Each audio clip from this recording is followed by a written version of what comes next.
Ya saben, o por anatomía, por histología que lo han llevado en el primer año, que el corazón va a funcionar como una bomba. Vamos a tener en el corazón, la función del corazón es bombear la sangre a todo el cuerpo.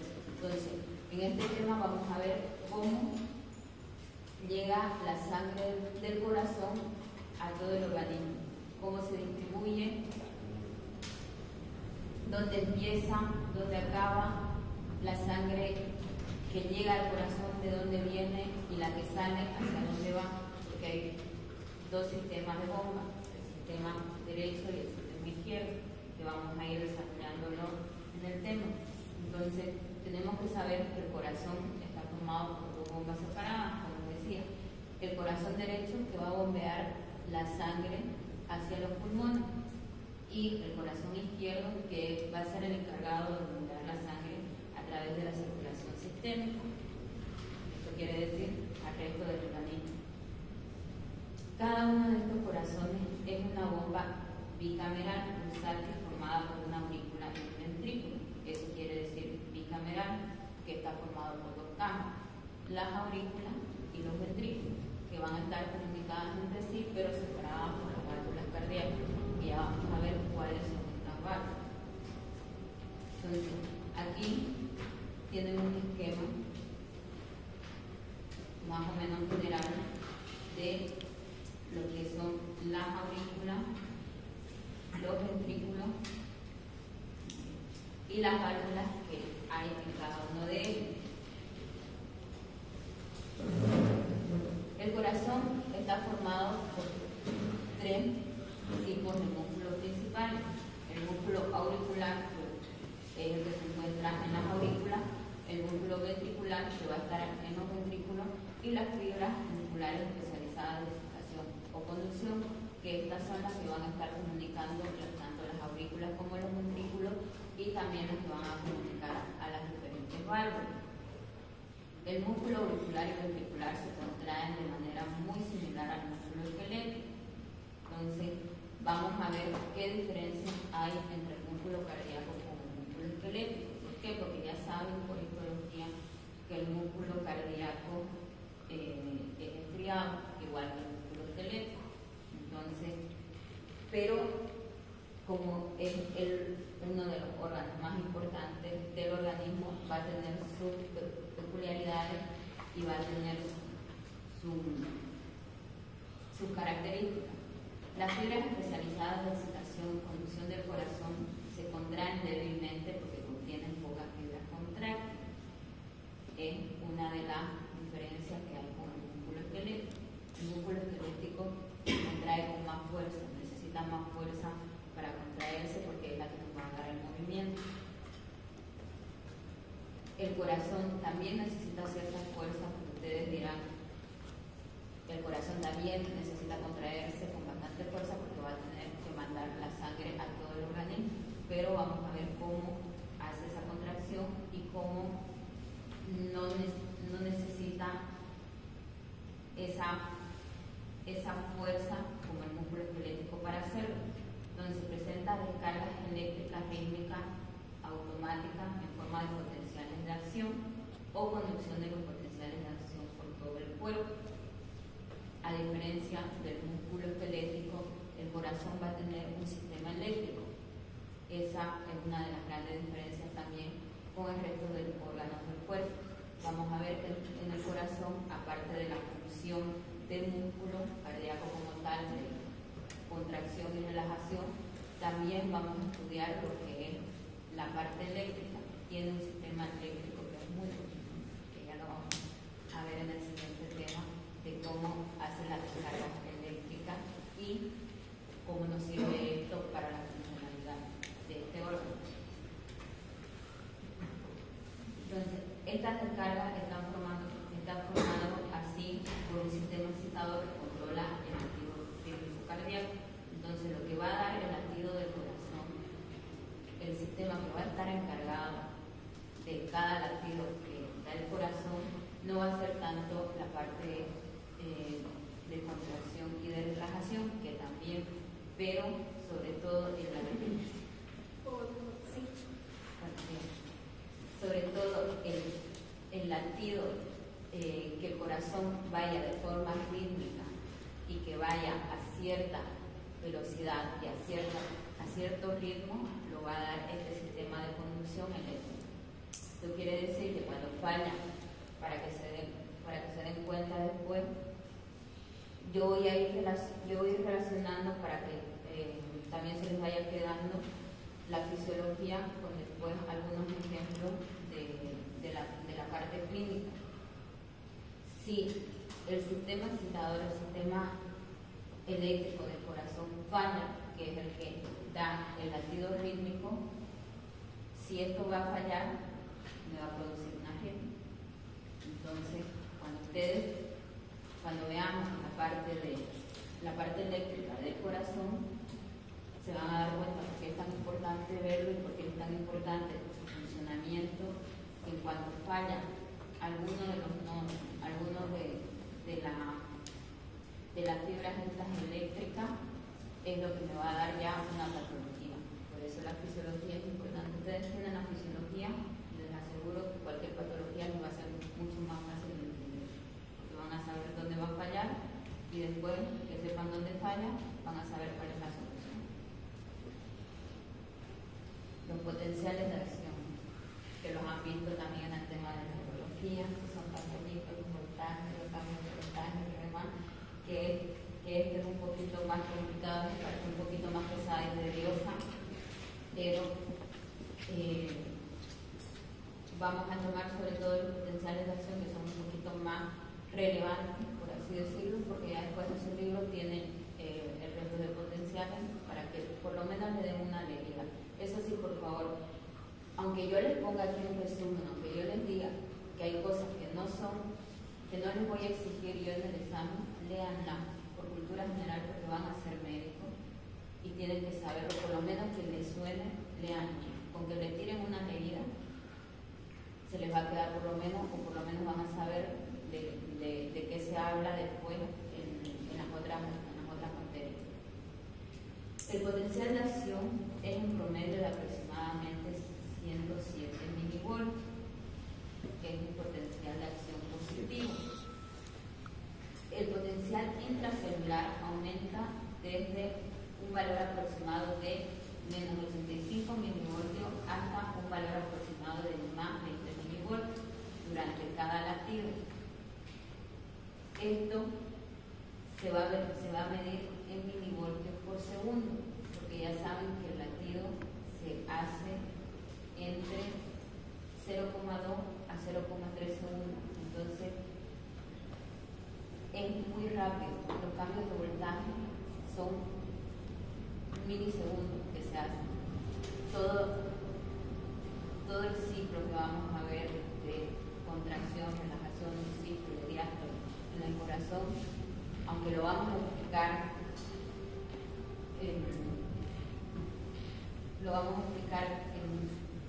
más largo, se van a dar cuenta que después en tiempo son segundos.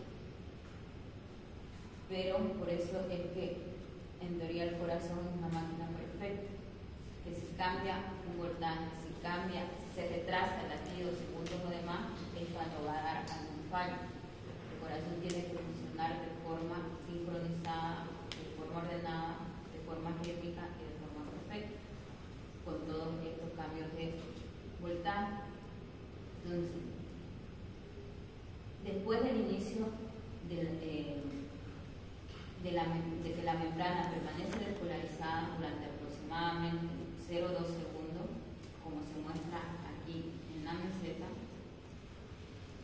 va seguida al final de una repolarización súbita. Esto hace que dure hasta 15 veces más que el músculo, en el músculo cardíaco que en el músculo esquelético.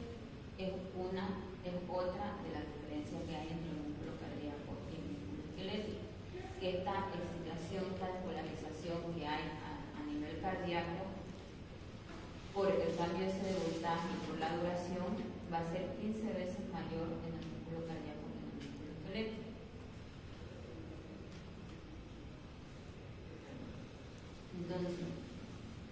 ¿Cómo se produce este potencial de acción? Está producido por la apertura de dos tipos de canales. Los mismos canales rápidos de sodio activados por el voltaje que activa el músculo esquelético, esto va a ser similar, pero en el músculo cardíaco va a haber otra población totalmente distinta, que son los canales de calcio de tipo L o canales de calcio lento, por eso la L, que también se denominan canales de calcio-sodio. Entonces va a haber un intercambio, ya no solamente entre el sodio como en el músculo esquelético, sino también va a haber un intercambio calcio-sodio. Los segundos difieren,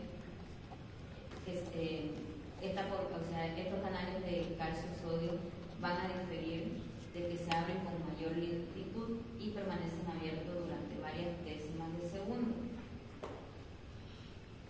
Fluye una gran cantidad de iones, tanto de calcio como de sodio, a través de estos canales hacia el interior de la fibra muscular cardíaca.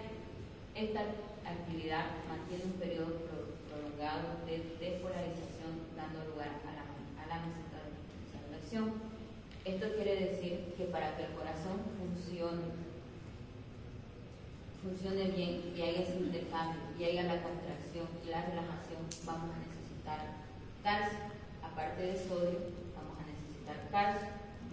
¿Por qué es importante que sepan lo de los canales de calcio? Porque van a ver que el tratamiento después de las patologías cardíacas va a estar incluido el calcio, no solamente el sodio. Así, por ejemplo, en los antiarrítmicos van a tener los bloqueadores de calcio. Cuando vean el fármaco y vean los grupos de fármacos cardíacos, los nombres le van a ser muy conocidos y se van a dar cuenta de dónde van a actuar si entienden la parte de la fisiología, porque los fármacos cardíacos van a ir sobre todo enfocados a este tipo de canales, inhibir los canales de sodio, inhibir los canales de calcio, para enlentecer un poco o ayudar un poco a regularizar lo que es el ciclo cardíaco.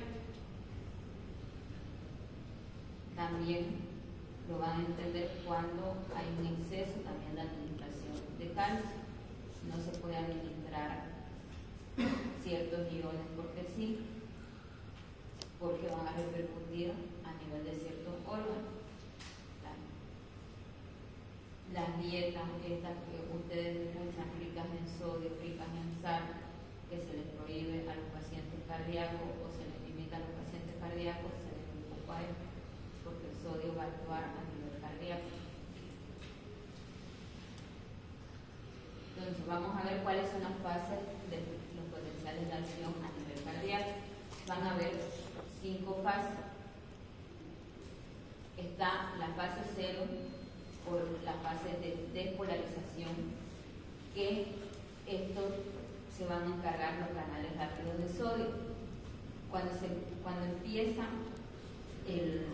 a contraerse el ventrículo, que es cuando empieza el potencial de acción, cuando el potencial de acción se activa a nivel cardíaco, vamos a tener primero una despolarización y esto va a iniciar con la apertura de los canales de sodio, que es esta pequeña línea que tenemos aquí en el potencial de membrana.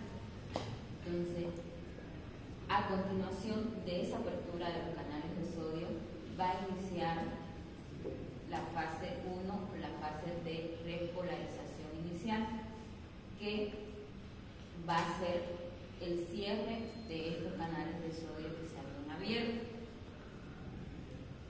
Entonces, estamos aquí, va a haber un cierre, va a haber una repolarización en la fase 1.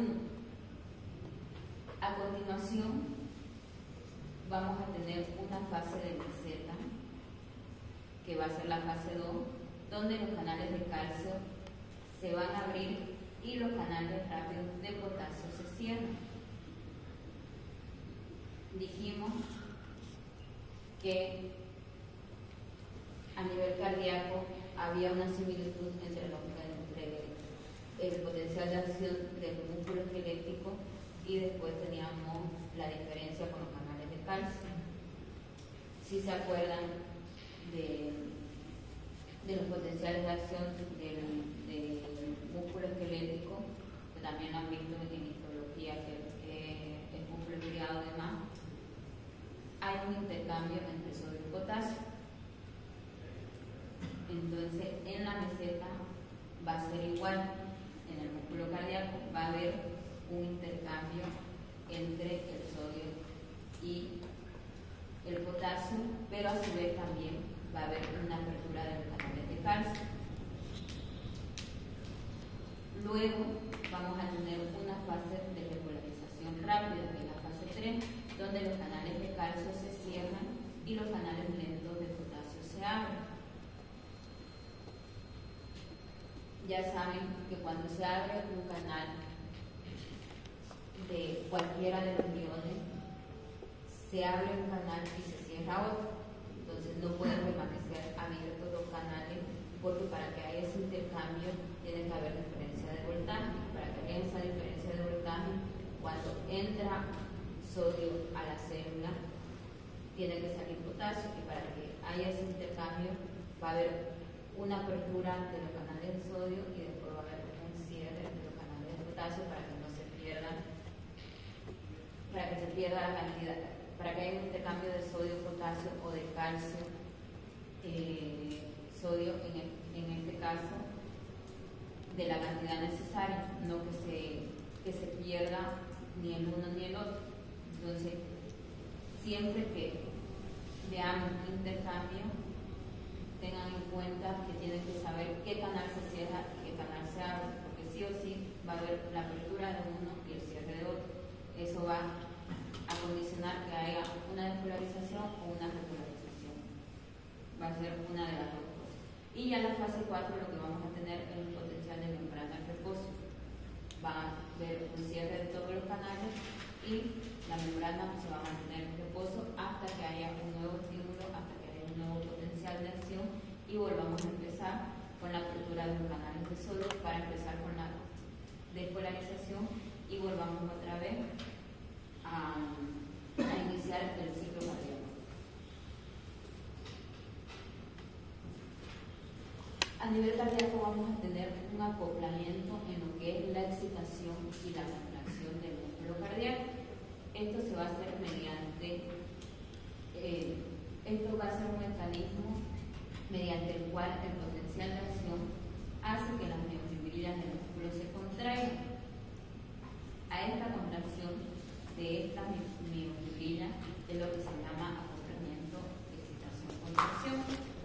Además de los iones de calcio que se liberan hacia el sarcoplasma, desde la cisterna del retículo sarcoplásmico también van a ir iones de calcio hacia el sarcoplasma de los túbulos T, que abren los canales de calcio dependientes del voltaje de la membrana del túbulo T. Como recordarán de histología, el músculo cardíaco tiene el retículo sarcoplásmico y tiene el túbulo T.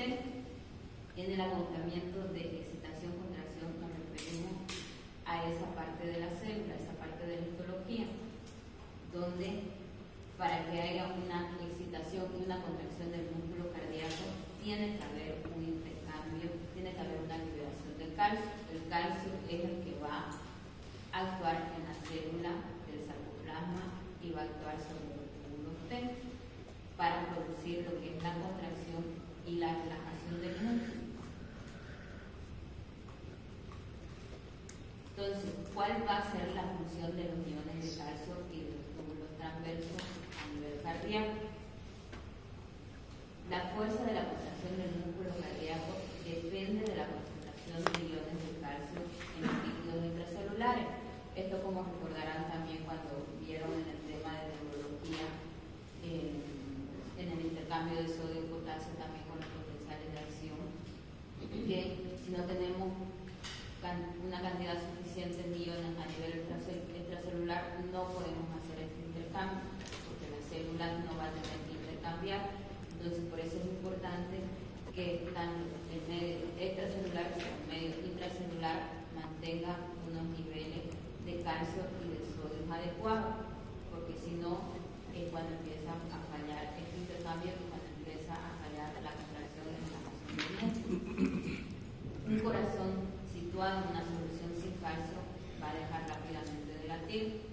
Por eso cuando vean lo que es una parada cardíaca, por ejemplo, van a ver que una de las cosas que se pone, una de las medicaciones que se pone es el gluconato de calcio, porque el músculo necesita calcio para contraerse. No es el principal que se pone. Ya van a ver cuáles son los fármacos principales en una parada cardíaca, pero en cuanto se ponen los fármacos principales a continuación, cuando ya tenemos la vía de más, se va a poner el gluconato de calcio por este motivo, porque el corazón necesita sí o sí calcio para latir. De ahí la importancia de los iones de calcio a nivel cardíaco.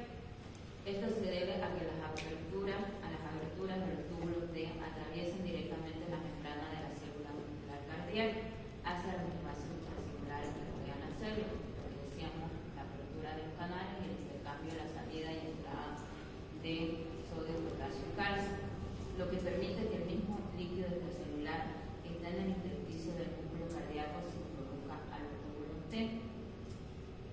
La cantidad de iones de calcio en el sistema de los túbulos T depende en gran medida de la concentración de iones de calcio en el líquido extracelular. Volvemos a repetir lo mismo para que haya ese intercambio y haya una contracción y relajación del músculo. Ahora vamos a empezar y vamos a ver un poco lo que es el ciclo cardíaco.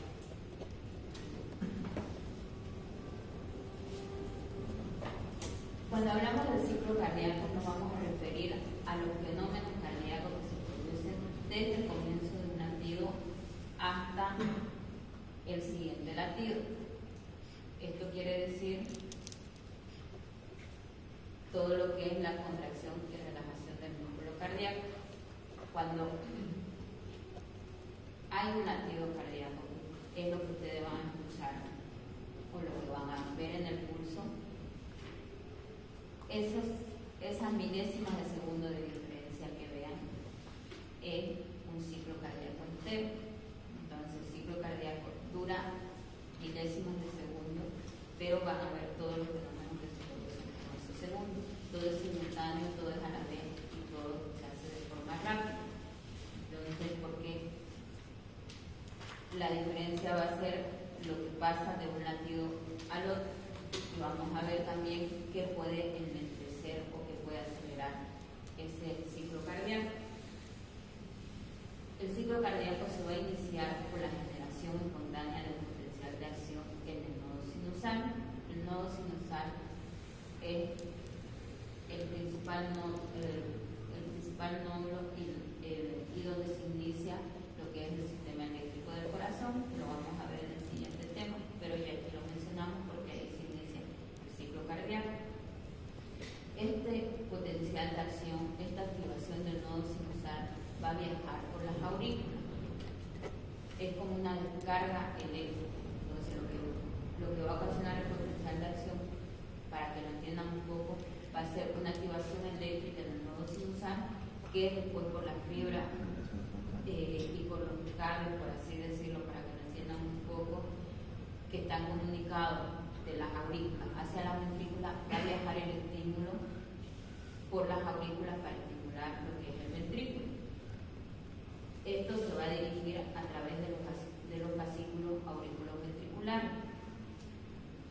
Va a existir un retraso en el paso del potencial de acción de las aurículas a los ventrículos, permitiendo que estos últimos se llenen de sangre, que va a ser como un ciclo cebador. Esto quiere decir que tienen que dar paso, las aurículas tienen que permitir que el ventrículo se llene de sangre para que haya una contracción. Entonces, ya saben cómo funciona una bomba. Una bomba va a funcionar por cambio de presión y porque va a haber una contracción y una relajación. En el músculo va a ser lo mismo. Si las aurículas se relajan, el ventrículo se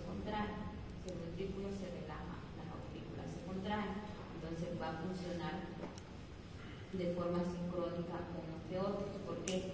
Porque cuando las aurículas se llenan de sangre, ya por cambio de presión también, y es como, imagínense,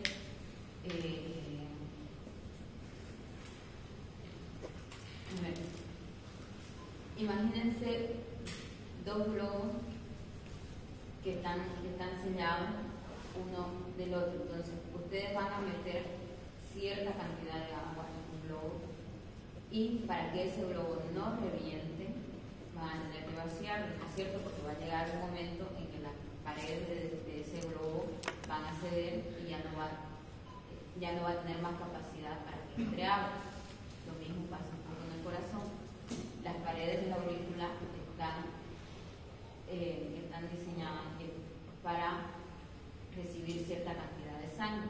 Una vez se llenan y reciben esa cantidad de sangre, ese volumen de sangre, lo que hacen a través del sistema valvular es abrir las válvulas para que pase esa sangre y se liberen a las aurículas y pasen al ventrículo. Entonces las aurículas se relajan con la apertura de las válvulas y pasa la sangre de las aurículas a los ventrículos. Una vez pasa toda la sangre y se relajan las aurículas, se vuelve a cerrar las válvulas del corazón. Ahí ya el ventrículo recibe toda la sangre de las aurículas, pero no se olviden que también tanto a las aurículas como a los ventrículos les llegan sangre de los grandes vasos, que por anatomía ya saben que les llega al lado derecho por el sistema circulatorio pulmonar, por el lado izquierdo por el sistema del resto del tejido, derecho por lo que son las venas cava, izquierdo por lo que la arteria aorta. Entonces, aunque vacíe todo lo que es la aurícula, ya le va a estar entrando a las aurículas la sangre proveniente de las venas cava del sistema pulmonar, y al ventrículo igual le va a estar llegando sangre de la aorta. Entonces, como las aurículas se vaciaron, se relajaron, el ventrículo ya va a estar lleno y va a seguir recibiendo también sangre de los grandes vasos, eso también va a ceder y va a hacer una contracción del ventrículo para expulsar esa sangre al resto de los tejidos y pasar también la sangre de nuevo a las aurículas. Eso es por sistema valvular. Por eso es que el funcionamiento de las válvulas es muy importante, para que no haya una mezcla o un intercambio de la sangre del ventrículo hacia las aurículas o hacia los grandes vasos. Entonces, ¿qué van a hacer las válvulas? Las válvulas van a regularizar y van a impedir el intercambio de sangre no oxigenada con sangre oxigenada para que no se mezcle. Ahí el sistema de Schum, los sistemas o las patologías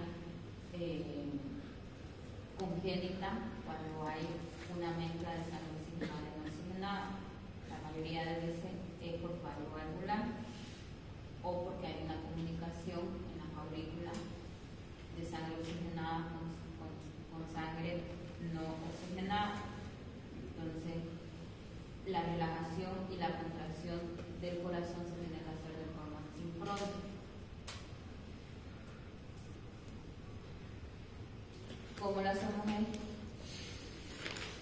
en el corazón? No hablamos de contracción y relajación como tal, sino nos referimos a la sístole y a la diástole. Estos dos términos los tienen que manejar bien, porque después lo vamos a utilizar también en lo que es la presión arterial. Cuando nosotros medimos la presión arterial en los pacientes, hablamos de una presión arterial sistólica y una presión arterial diastólica. Cuando hablamos de ambos términos nos referimos a esto. La diástole va a ser el periodo de relajación del ciclo cardíaco y la sístole el periodo de contracción. La duración del ciclo cardíaco total es el valor inverso a la frecuencia cardíaca. ¿Qué quiere decir esto? Que si, por ejemplo, la persona, su latido cardíaco por minuto es de 70, va a ser de 1/70. Entonces el ciclo cardíaco, si calculamos, va a salir de 0, algo.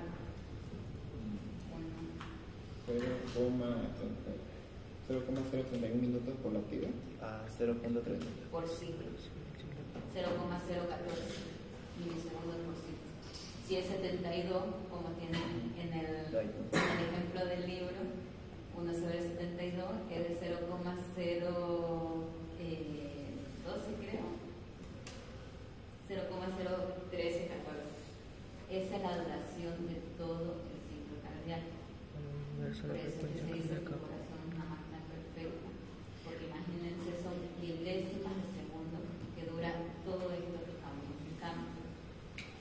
Si el corazón va a 100 latidos, dura menos. Entonces, de ahí la importancia también de la frecuencia cardíaca y de que el corazón vaya a una frecuencia normal que es entre 70 a 100 latidos por minuto. No vaya ni más ni menos, porque cuando va a más trae problemas, cuando va a menos también. El aumento de la frecuencia cardíaca va a reducir la duración del ciclo cardíaco, lo que estábamos diciendo. Ustedes pueden sacar la duración de su ciclo cardíaco tomándose la frecuencia cardíaca. Se toman su frecuencia cardíaca y dividen 1 entre su frecuencia cardíaca y eso es lo que dura su ciclo cardíaco habitual. Aquí tenemos un esquema de lo que es la sístole y la diástole, que lo vamos a ir explicando poco a poco, porque, como le digo, aunque es milésimas de segundo, ahí están implicados muchos factores, muchas cosas.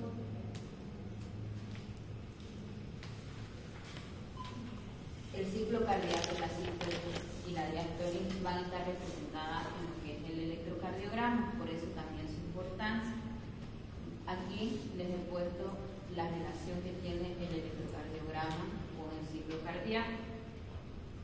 Esto lo vamos a ver en práctica también, las partes del electrocardiograma, pero así no vamos a repasar rápido, pero vamos a profundizar.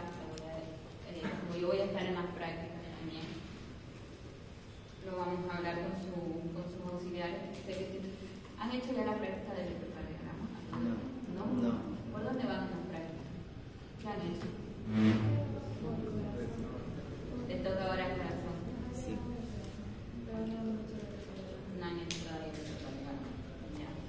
Entonces, será la práctica de esta semana o la siguiente. Ya voy a hablar con sus auxiliares por dónde van. Pero vamos a profundizar un poco más, pero así a grandes rasgos, de forma rápida. Vamos a ver que en el electrocardiograma se van a dividir por ondas. Estas ondas que se producen va a ir representada, va a ser la representación de una fase del ciclo cardíaco. Así, la onda P, por ejemplo, que es la primera onda que vamos a tener en el electrocardiograma, es la representación de la depolarización de las aurículas. Luego, el intervalo PR, que es este intervalo que es de la terminación de la onda P al inicio de la onda R, es la depolarización auricular y el inicio de la repolarización ventricular, de la despolarización de los ventrículos. El complejo QRS, que es todo este complejo, toda esta onda que hay aquí, es la despolarización de los ventrículos. El segmento ST, que es cuando acaba la despolarización de los ventrículos hasta que inicia aquí la onda T, que es la repolarización del ventrículo, expresa lo que es la sístole eléctrica ventricular, el segmento ST, y la onda T va a representar la repolarización ventricular. Ya lo vamos a ver en una práctica. ¿Por qué? Porque es importante, porque cuando hay una alteración electrocardiográfica, depende de dónde esté la alteración, ustedes van a saber dónde está el problema. Por ejemplo, si tenemos una onda P picuda o una onda P un intervalo P alargado, sabemos que el problema va a estar en las aurículas, no en los ventrículos, porque la onda P hemos dicho que es la depolarización auricular. Si vemos que hay una alteración de la onda QRS, dependiendo de la derivación, vamos a saber que el problema está en los ventrículos. De ahí la importancia de saber a qué corresponde cada una de las ondas electrocardiográficas. Doctora, una pregunta. ¿A qué se refería con despolarización de los ventrículos isoeléctricos y rectos? Vamos a ver ahorita en las siguientes diapositivas cuando hablamos de los volúmenes isoeléctricos o de los volúmenes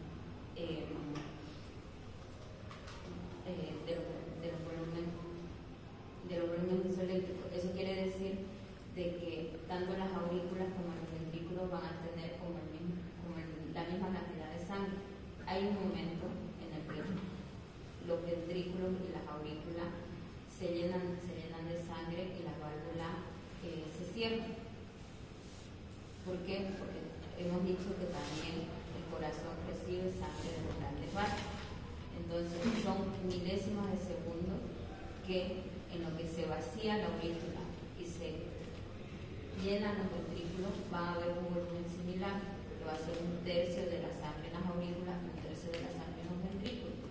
A eso llamamos volumen isoeléctrico.